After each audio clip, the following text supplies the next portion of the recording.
Shalom, shalom, brothers and sisters. This is Brother Yosef. I want to come back to you with another video today. This time explaining the importance of controlling our tongue. All right, now before I get into this message, I want to be able to throw this out there to the people that's been taking a look at the videos.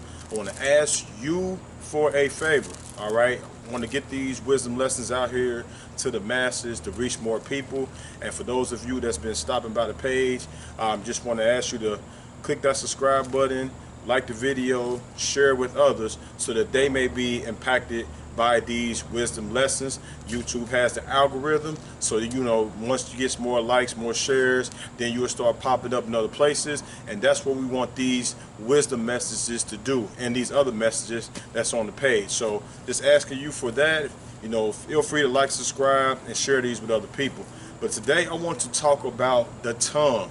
All right, controlling our tongue. It is absolutely essential and necessary for us as we are striving to enter into the kingdom.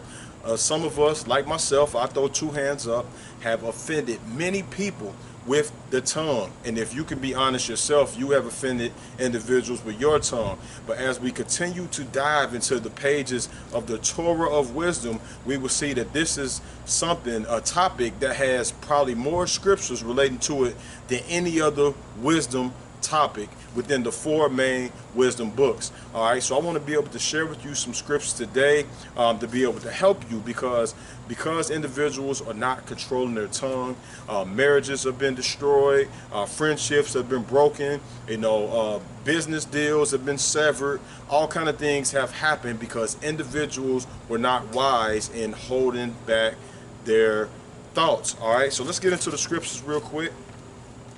We're going to start off at Ecclesiasticus, the book of Sirach, chapter 20, and let's go to verse number 18. It says, "To slip upon a pavement is better than to slip with the tongue, so the fall of the wicked shall come speedily." So it said it's better for us to slip on the pavement than to slip with our tongue.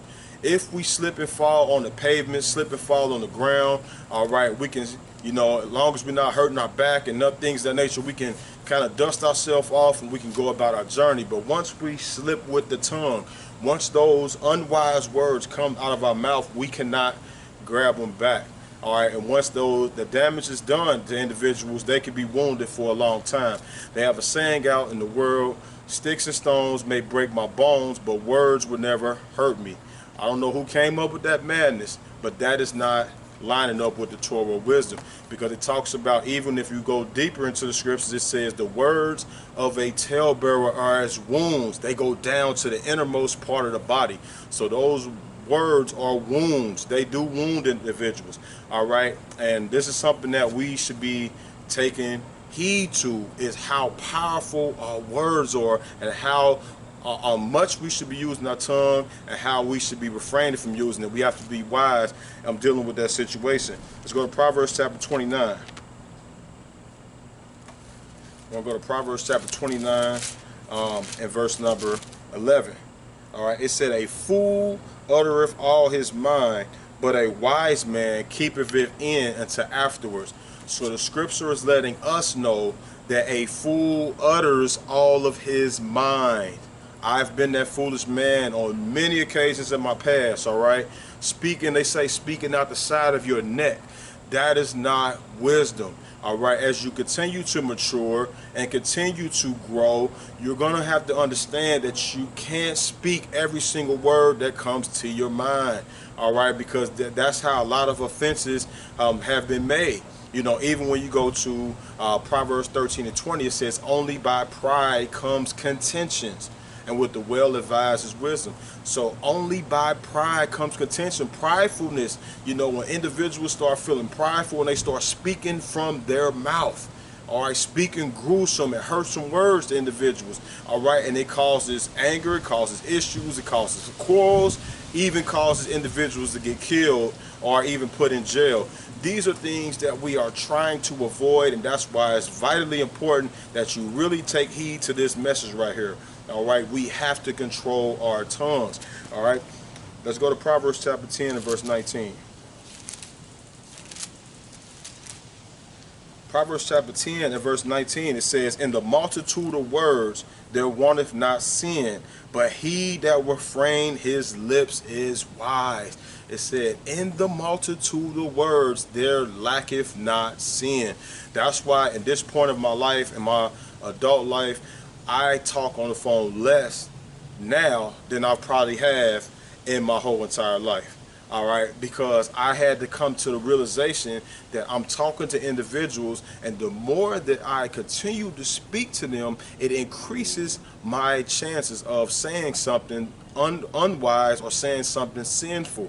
So now my conversations is held to the fact that if I'm really thinking about somebody, if they keep coming to my mind, I use that as a sign to call individuals. If I have to deal with business and operations that deal with financial literacy, I deal with those phone calls. But just to call individuals, just to be talking about everyday matters, I limit those conversations because the wisdom is telling me to do so. All right, and I pray that you do the same. All right, it decreases your chances of sinning drastically if you're not conversating with individuals on the phone, being a gossiper, being a talebearer. These are the things that this little tongue right here does. All right, what did the book of James tell us in James chapter 1?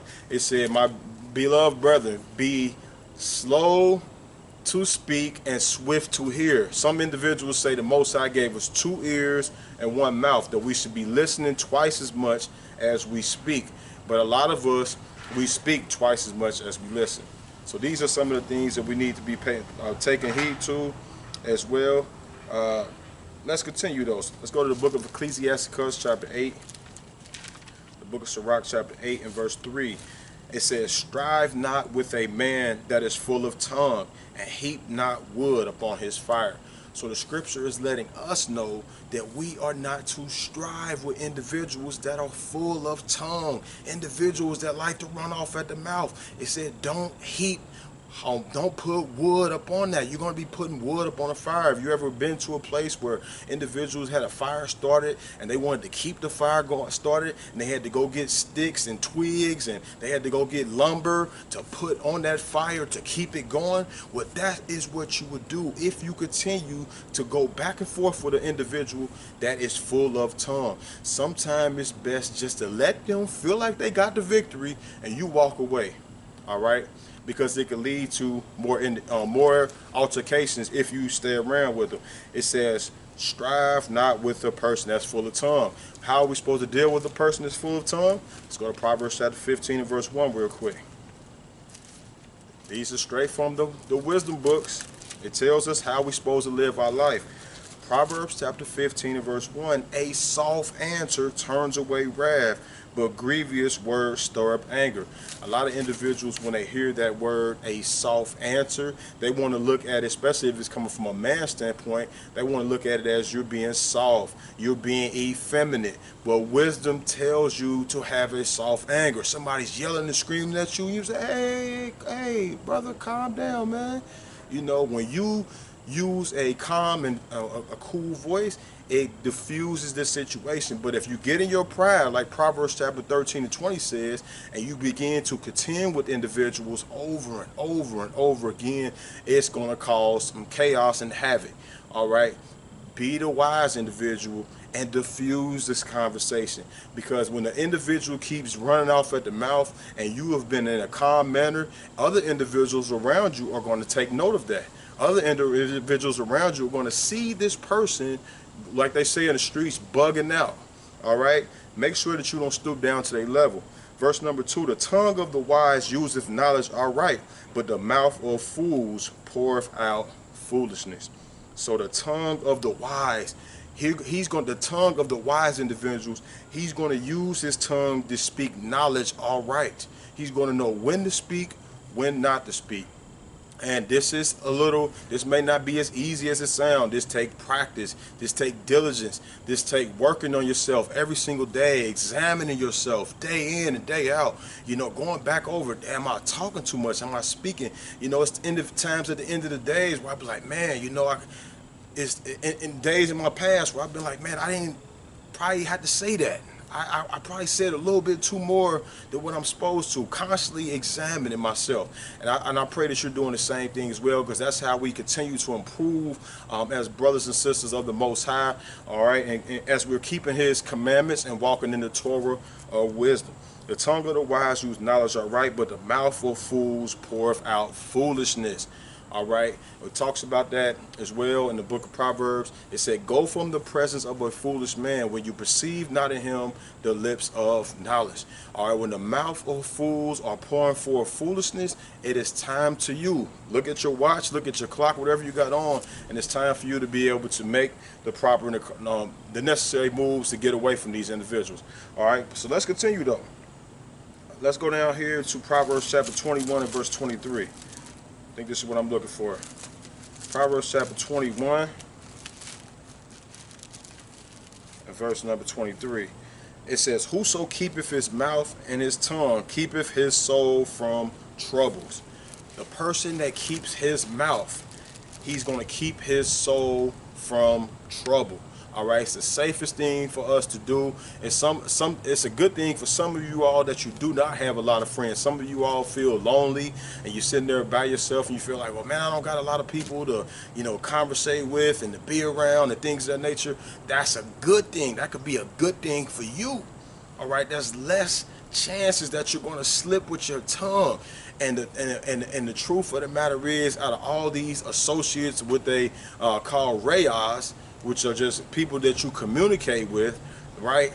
You're only going to have a certain amount of real friends in this life anyway. So don't feel mad, don't feel upset at yourself when you're not the center of their party when you come in and everybody don't know your name. All right, be glad that when the Most High give you a few individuals that truly love Him, that fear and tremble at His word, and that is trying to do the best they can to walk in the ways of wisdom.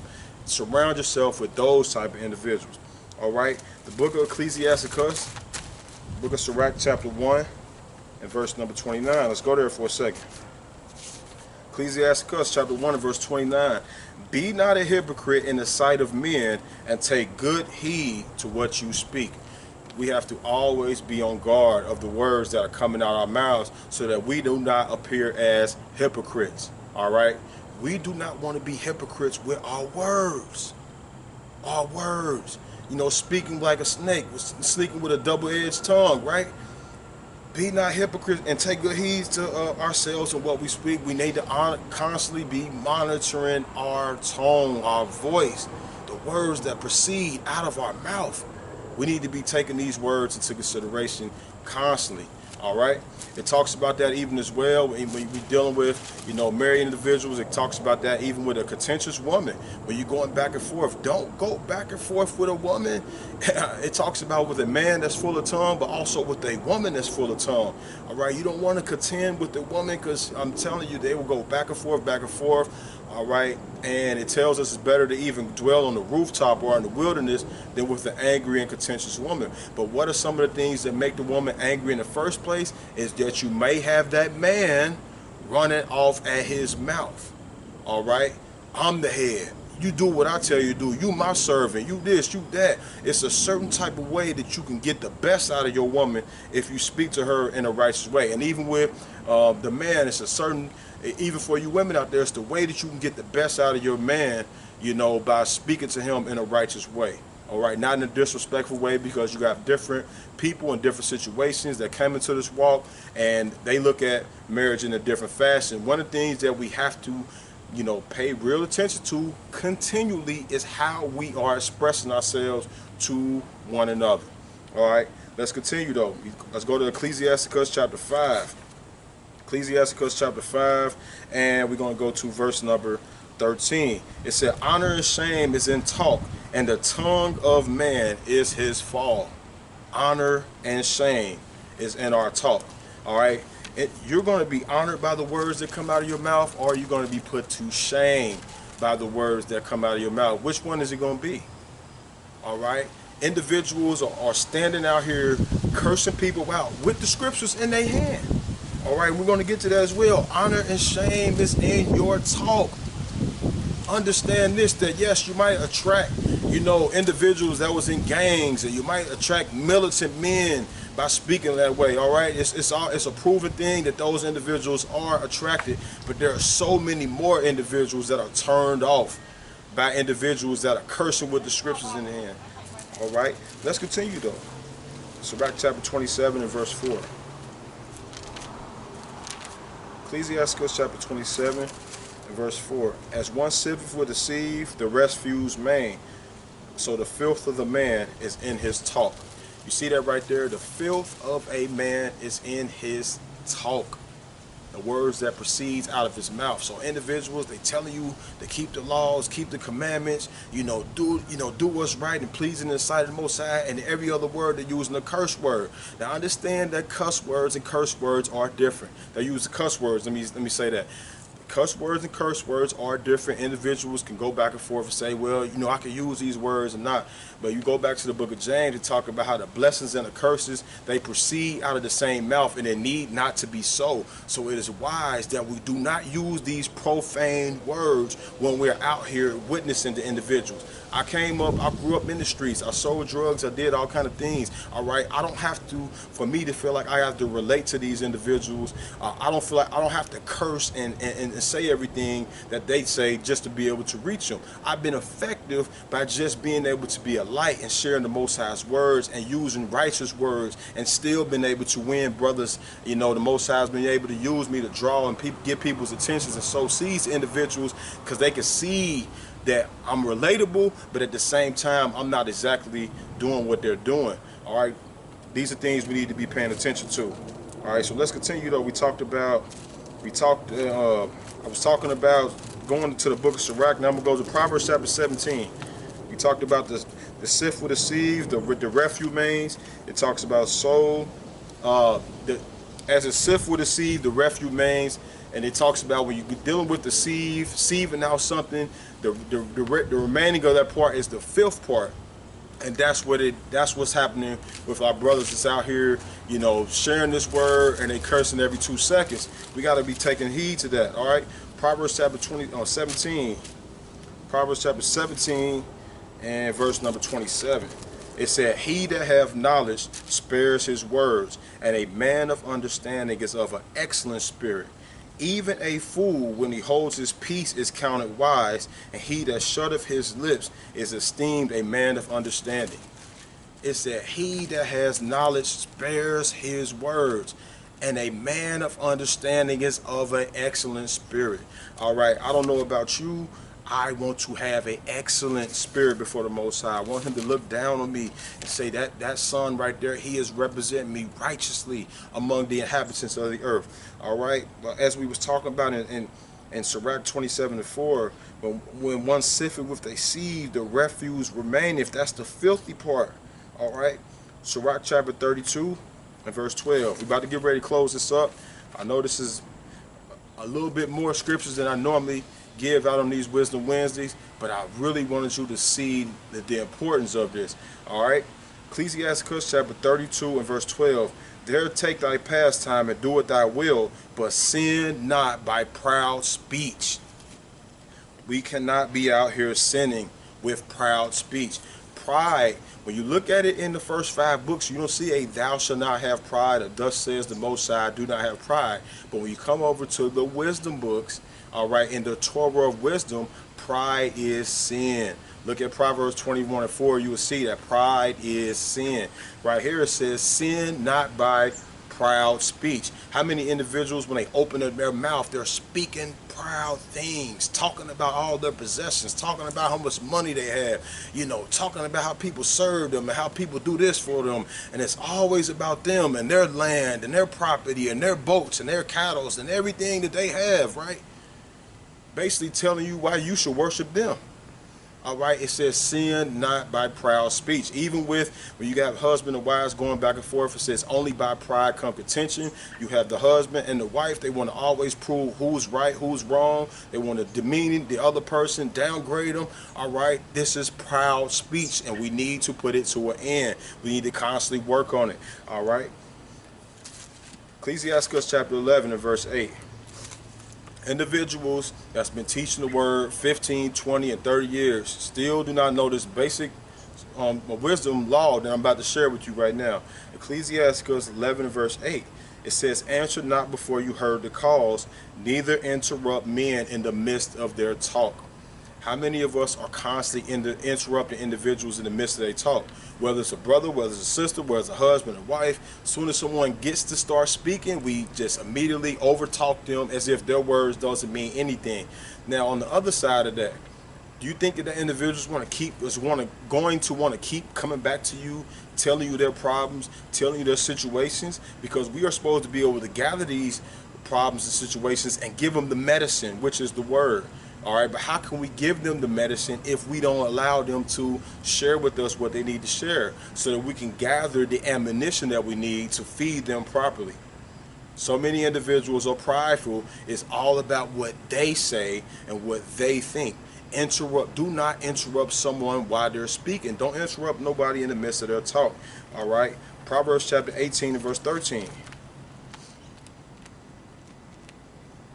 This is very, all right, Proverbs 18:13. He that answers a matter before he hears it, it is a folly and a shame unto him. Individuals, even when we feel like we know what they're about to say, all right, all of us have been guilty of this. Some individuals, where we've been around our parents, they get a little older, they say the same things over again. It could be a husband and wife, best friend, people that you may or may not even know, and you feel like you could finish their sentence for them, right? The wisdom principles tell us not to do so. It's a folly and a shame for us to be cutting individuals off, finishing their sentences for them. All right, we need to be wise and we need to be patient and let them finish what they're saying, even if we feel like we know what they're going to say.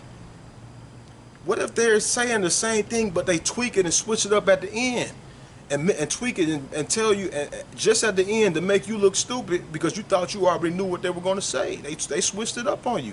It is a folly and a shame. All right, let's continue though. Proverbs chapter 9 and 18. I'm almost done. All right. This is a very important lesson. I pray, like I was talking about earlier, that you share this. All right, we need to be taming our tongues. All right, Proverbs chapter 9 and verse 18. Matter of fact, I'm going to go to Proverbs chapter 17 and 27. I want to revisit that one more time. All right, Proverbs 17:27. He that has knowledge spares his words, and a man of understanding is of an excellent spirit. All right, it says if we have knowledge, we will spare our words. We will be more observant, we will be watching, we will be paying attention to our surroundings, and then our words will be weighed in a balance. When it's time for us to actually speak, our words will be like gold. All right, I've been in a situation where I came into a room and sat down and spoke at the right time, and individuals was hanging off my every word. All right, but if I came at the wrong time and I was just speaking and saying things and interjecting individuals, cutting everybody off every time they say something because what I have to say is more important than what you have to say, the individuals wouldn't have had that same level of respect for me.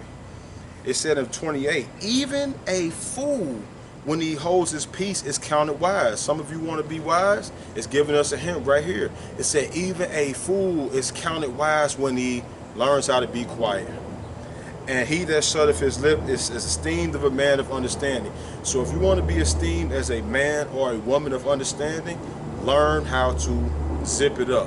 Learn how to close it. It's a constant battle. We need the Most High Spirit. I'm not telling you that this is just super easy to do. Even myself, I'm talking about this to you all, but I have to deal with this every single day. Every single day. All right? Ecclesiastes chapter 19. This is one of the ones right here that's a little more challenging to deal with. Ecclesiastes chapter 19 and verse 8.